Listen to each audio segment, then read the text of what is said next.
ভালোবাসা মানে তাকে দেখা মাত্রই বুকের বাম পাশে হার্টবিটটা বেড়ে যাওয়া।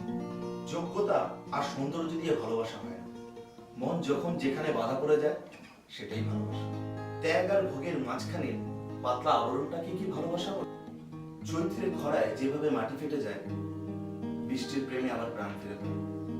কোনো উচ্ছ্বাস নেই, শুধু একটু সোদা গন্ধ, আবেগ, অভিমান, সন্তুষ্টি জানে। ওটাই সম্ভবত ভালোবাসা।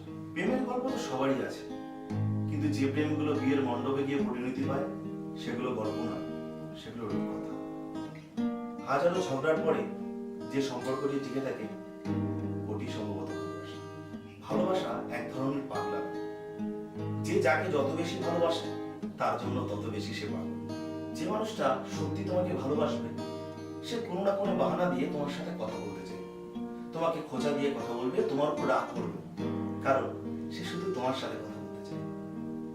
যে তোমাকে বারবার ছেড়ে চলে যাওয়ার কথা বলে অথচ যায় না, সে সত্যি তোমাকে ভালোবাসে। কাউকে একবার মন থেকে ভালোবেসে দেখো, তাকে ছেড়ে বেঁচে থাকা কতটা কঠিন। যে তোমাকে খুব ভালোবাসে তাকে কখনো ধোঁকা দিও না। একবার নিজেকে প্রশ্ন করো যে এত মানুষ থাকতে পৃথিবীতে সে তোমাকেই ভালোবাসতে গেল কেন? ভালোবাসা কখন কাকে কিভাবে দেখে কি করে হয়ে যায় তা কেউ বলতে পারে না। কাউকে পাওয়ার জন্য প্রার্থনা করে যদি তুমি তাকে না পাও, তবে ভেবে নিও তোমাকে পাওয়ার জন্য অন্য কেউ প্রার্থনা করছে, আর যার প্রার্থনার জোর তোমার থেকে অনেক বেশি। ভুল করলে শুধরে দেওয়াটার নামই ভালোবাসা, আর ছেড়ে চলে যাওয়াটা হলো বেঈমানি। অনেক মানুষকে বলতে শুনি প্রেম আর ভালোবাসা নাকি একই জিনিস। আমার তো তা মনে হয় না।